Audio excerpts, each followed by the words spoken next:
मैं हूं Saurabh Tripathi. India news देख रहे सभी दर्शकों का बहुत बहुत स्वागत है। इंसानियत और जुर्म का पुराना नाता है, हमारे चारों ओर फैला जुर्म का मगर जाल। ऐसे में कौन कहां हो जाए शातिर का शिकार और किसके लिए जारी हो जाए मौत का फरमान। इतना नहीं, मिटा दिए जाते हैं जुर्म के सारे सबूत। जुर्म दर जुर्म, कत्ल दर कत्ल जारी है अपराध की दुनिया का काला कारोबार। लेकिन हम आपको सच दिखाएंगे, क्योंकि कहीं होता है रेप तो कहीं होती है लूट सरेआम। हो सकता है आपके शहर में वो अपराधी बेखौफ घूम रहा हो, इसलिए आपको सावधान करने के लिए हम लेकर आए हैं हर जुर्म की पूरी दास्तान। आपको दिखाएंगे अपराधी का चेहरा खूंखार, जिसने मचा रखा है हाहाकार।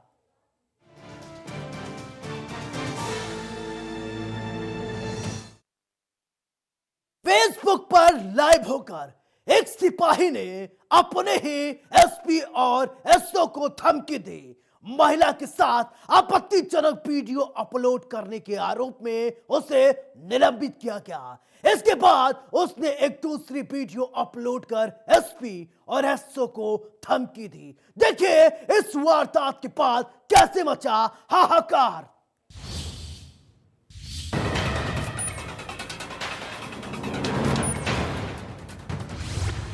एसपी के सिपाही ने गोली मारने की दी धमकी।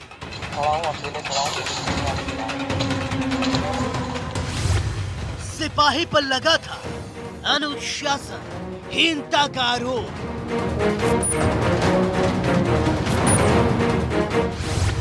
फिर किया गया था सस्पेंड।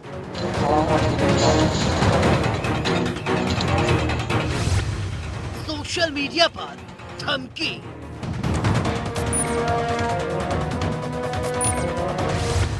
धमकी के बाद मचा हाहाकार।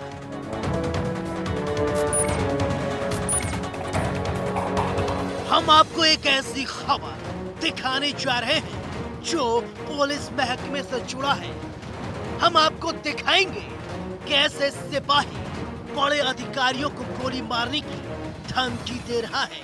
जी हाँ, आपकी टीवी स्क्रीन पर दिख रही तस्वीर यूपी के बस्ती जिले की है, जहां अनुशासनहीनता के आरोप में पिछले सप्ताह कप्तानगंज थाने से सस्पेंड किए गए एक सिपाही ने फेसबुक पर वीडियो वायरल कर एसपी बस्ती हेमराज मीणा सहित 7 पुलिसकर्मियों को गोली मारने की धमकी दी है।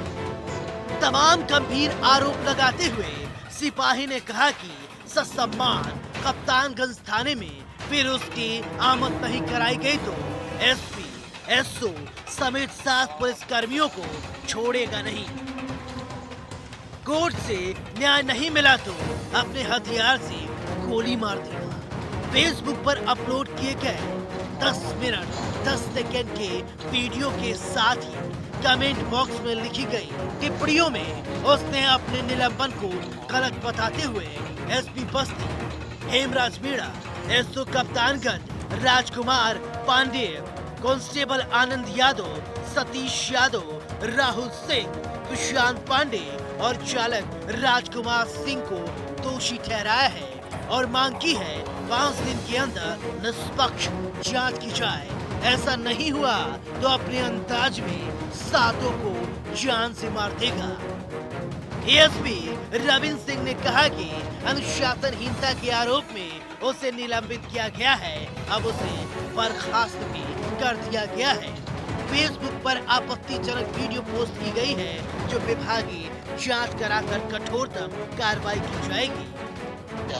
याद होगा आपको। और ये किसी चीज का बदला नहीं ले रहे हैं, बस गाली का।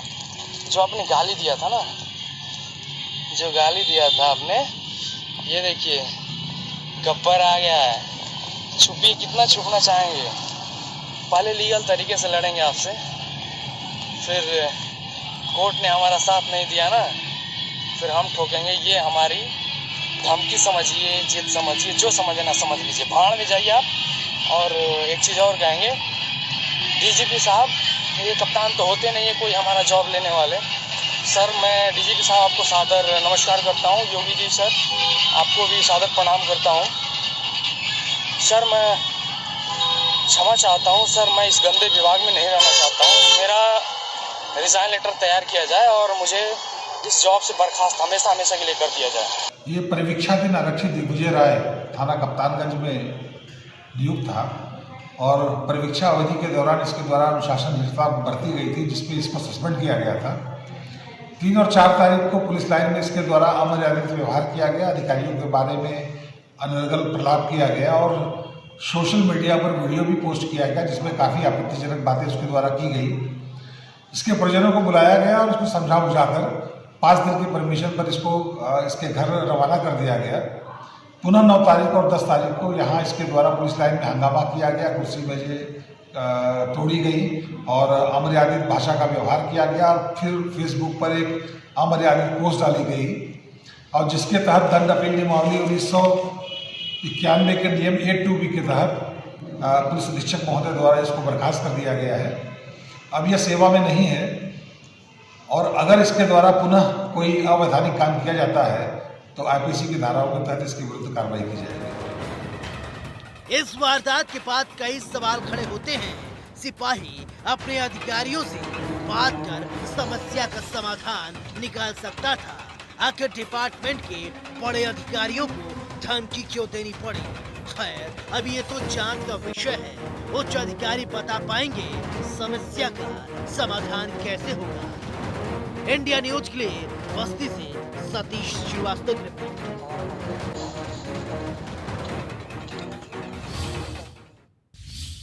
वो उससे बेपनाह मोहब्बत करता था, लेकिन ये बात उसके परिवार वालों को पसंद नहीं था। कराती उसकी कहीं शादी, ये काम उसे बर्दाश्त नहीं हो पाया और उसने दुनिया को अलविदा कह दिया। देखिए इस वारदात के बाद बुलंदशहर में कैसे मचा हाहाकार।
लेकिन वो असफल हो गया और उसने खुद की ही जीवन लीला ही समाप्त कर दी। क्या वो इतना बुज़दिल था कि प्रेमिका नहीं मिली तो दुनिया को अलविदा कह दिया? जी हाँ, आपके टीवी स्क्रीन पर दिख रही तस्वीर यूपी के बुलंदशहर की, जहां प्रेम में धोखा खाए एक आशिक ने फांसी लगाकर आत्महत्या कर दुनिया को अलविदा कह दिया। दरअसल ये पूरा मामला बुलंदशहर कोतवाली थाना क्षेत्र के अंतर्गत खुर्जा इलाके की है, जहां प्रेम प्रसंग में असफल होने पर प्रेमी ने फांसी लगाकर आत्महत्या कर दी। प्रेमिका के जल्द शादी होने को लेकर वो काफी दिनों से परेशान चल रहा था। परिजनों का आरोप है कि प्रेमी ने पुलिस कस्टडी में आत्महत्या की। ये मेरा भाई पकड़ लिया है थाने में, पुलिस की कस्टडी में आ गया है। पुलिस की कस्टडी में आते हुए क्यों पकड़ा गया था? लड़का लड़की का केस था जी। अच्छा, फिर क्या हुआ? वो पकड़वा दिया हमने। पकड़ने के बाद में इन्होंने जो भी बात होंगी ये इन लड़की वाला जाने, पुलिस वाले जाने। उन्होंने जो अपने कस्टडी में रखा है। अच्छा। अब सवेरे पुलिस वाले आए तो इन्होंने हमसे आके बोला है कि आप ये बताएं, आपके भाई का डेथ हो गई है, नाड़ा निकाला, लेकिन उस जो लोबर जरा है उसमें नाड़ा नहीं था, कि नाड़े से फांसी लगा के उसने अपनी आत्महत्या कर ली है। कहाँ पे कर ली है? थाने में। वहीं दूसरी ओर बुलंदशहर पुलिस का कहना है कि प्रेमी युवक ने अपने गांव में जाकर आत्महत्या की। पुलिस का यह भी कहना है कि प्रेमिका के जल्दी शादी होने को लेकर वो काफी दिनों से परेशान चल रहा था। फिलहाल पुलिस पूरे मामले की तफ्तीश कर रही है। इस प्रकरण में कतिपय लोगों के द्वारा अलग अलग तरह की पुलिस पर आरोप लगाते हुए कुछ बातें कही गई हैं, जिनको लेकर के इस पूरे प्रकरण की जांच के लिए एसडीएम खुर्जा और एसपी आरए को मौके पर भेजा गया है। फिलहाल अब तक मृतक सोनू के परिवारीजनों से संपर्क नहीं हो सका है, वो इधर उधर हो गए हैं और उनकी तलाश की जा रही है ताकि वास्तविक तथ्यों को ज्ञात किया जा सके। जहां तक गांव के प्रधान का कहना है कि रात के समय वो लड़का सोनू गांव में आया था तथा रात में किसी समय उसके द्वारा आत्महत्या की गई। पूरे गांव वालों की उपस्थिति में बिना किसी दबाव जोर जबरदस्ती के उसका अंतिम संस्कार हुआ है। लेकिन जो आरोप पुलिस के ऊपर लगाए गए हैं उनके संबंध में हम जांच के लिए मजिस्ट्रेट और अपर पुलिस अधीक्षक देहात की टीम को लगा दिए हैं। इस वारदात के बाद कई सवाल खड़े होते हैं, आखिर माजरा क्या है? परिजन कह रहे हैं युवक ने पुलिस कस्टडी में आत्महत्या की, वहीं पुलिस कह रही है युवक ने गांव में जाकर आत्महत्या की। खैर जो भी हो, अब देखने वाली बात होगी पुलिस इस पूरे मामले से कैसे पर्दाफाश करती है। इंडिया न्यूज के लिए बुलंदशहर से पुनीत शर्मा की रिपोर्ट।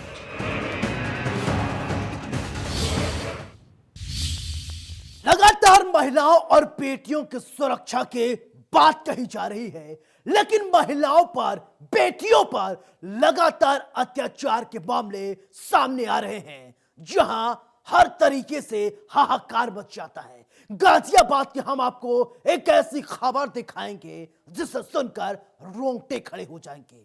एक महिला अपने घर में सो रही थी, तभी पता नहीं कहां से कुछ बदमाश आए, उसके ऊपर एसिड अटैक कर दिया। क्या महिलाएं अब अपने घर में भी सुरक्षित नहीं हैं? ये बड़ा सवाल है। बाहर निकलने पर भी बदमाशों से महिलाएं सुरक्षित नहीं रहती। घर में सुरक्षित नहीं, बाहर सुरक्षित नहीं, तो महिलाएं सुरक्षित कहां हैं? देखिए इस वारदात के बाद गाजियाबाद में कैसे मचा हाहाकार। महिला पर एसिड अटैक, घर में भी सुरक्षित नहीं महिलाएं। कहां है आरोपी? कब होगी गिरफ्तारी? एसिड अटैक के बाद मचा हाहाकार।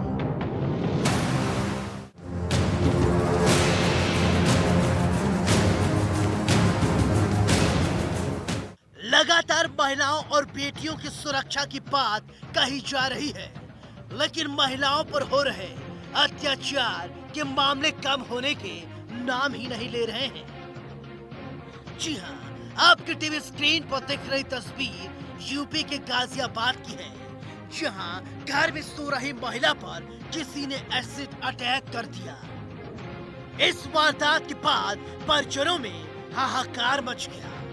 दरअसल गाजियाबाद के मुरादनगर इलाके में घर में सो रही महिला के ऊपर ज्वलनशील पदार्थ डालकर कोई फरार हो गया। हैरानी की बात यह है कि परिवार वाले सोते रहे और सोते समय घर में एक अज्ञात शख्स घुसकर इस वारदात को अंजाम देकर फरार हो गया। यह सबसे हैरानी की बात है कि अपराधी घर में घुसा, लेकिन किसी को कानो कान भनक तक नहीं लग पाई। पीड़ित महिला ने जब शोर मचाया, उसके बाद परिवार के लोग जगे, तब तक आरोपी फरार हो चुका था। सो रहे थे, पूरा घर सो रहा था सब। एकदम से जो पता नहीं कौन है ने देखा ना, हमें पता चली। वो एकदम से जो लड़की एकदम में मेरे ऊपर कोई कुछ गिर गया। हमने सोचा ख्वाब हो गया, ख्वाब में दिख जाना, ख्वाब दिख है। अब हम एकदम से जो उसकी आँख वाँख सब बंद हो गई, उसकी उसे देखना बिल्कुल बंद हो गया एकदम। ना हमने देखा कौन है कौन नहीं। हमने इतना वो जो नहीं वाला हमारा किवाड़ बंद कर गया, वो इतना हमने लोगों को एकदम अंधेरा हो रहा था पूरे घर में। ये सभी बंद कर दिया, ये अंदर का हम बंद कर गए। सो मैं इसके तार निकल गए होंगे, निकाल गया होगा, वो अंधेरा करके आया है वो। और अंदर का हम अंधेरा करके सो में ही है। और क्या क्या मैं एकदम से जो हमने उसे उठिए बल्ब बल्ब जो खोला, देखे तो किवाड़ बंद बिल्कुल। फिर लोगों को खोला, 15 मिनट हो गए भैया, 3:30 बजे की बात है, 15 मिनट हो गए। फिर हमने यहाँ चौतरे पे खड़े होकर रोल मचाए, तो ये सब आ गए। फिर हमने अपने देवर के लौंडे के धोरे फोन करा, यह कहानी हुई है, देखा किसी ने नहीं है। तेजाब घेरा लड़के ने, जो भी है घेर के चला गया, लौंडे ने रोल वोल मचाई। परिवार में किसी से कोई रंजिश या दुश्मनी की बात सामने नहीं आई। ऐसा माना जा रहा है कि हो सकता है कि कोई व्यक्ति महिला पर नजर रख रहा हो और उसी ने इस वारदात को अंजाम दिया। लेकिन अभी ये कहना थोड़ा जल्दबाजी होगा। वारदात की जानकारी पुलिस को दी गई। मौके पर पहुंची पुलिस ने परिजनों की तहरीर पर मामला दर्ज कर जांच शुरू कर दी। मुरादनगर थाना क्षेत्र में एक महिला को ज्वलनशील पदार्थ डालकर जख्मी करने की सूचना प्राप्त हुई है। तत्काल मौका मुआयना कर मुकदमा दर्ज करने के आदेश दे दिए गए हैं। सभी लोग एक कमरे में सोए हुए थे तथा रात में किसी अज्ञात व्यक्ति द्वारा ये घटना कारित की गई है। शीघ्र ही घटना का अनावरण किया जाएगा। इस वारदात के बाद कई सवाल खड़े होते हैं। आखिर प्रदेश में महिलाएं कब सुरक्षित होंगी? आखिर प्रदेश में महिलाएं क्या घर में भी सुरक्षित नहीं है, बाहर भी सुरक्षित नहीं है? फिर महिलाओं की सुरक्षा कैसे होगी जब कोई महिला अपने घर में सो रही हो? बेखौफ अपराधी घर में घुसकर वारदात को अंजाम देकर फरार हो जाते हैं। अब विषय चिंता का है। खैर, पुलिस ने मामला दर्ज कर लिया है। अब देखने वाली बात होगी कि पुलिस आरोपियों पर क्या कार्रवाई करती है। इंडिया न्यूज के लिए गाजियाबाद से जतिन गोस्वामी की रिपोर्ट। हम आपको बस्ती के एक ऐसे रिटायर्ड फौजी के बारे में बताएंगे जो पहले अपने परिवार वालों से विवाद करता था। परिवार के लोगों ने पुलिस को जानकारी दी। आरोपी फौजी ने ट्रायल 112 के पुलिस कर्मियों पर अंधाधुंध फायरिंग कर दी। देखिए इस वारदात के बाद कैसे मचा झांसी में हाहाकार।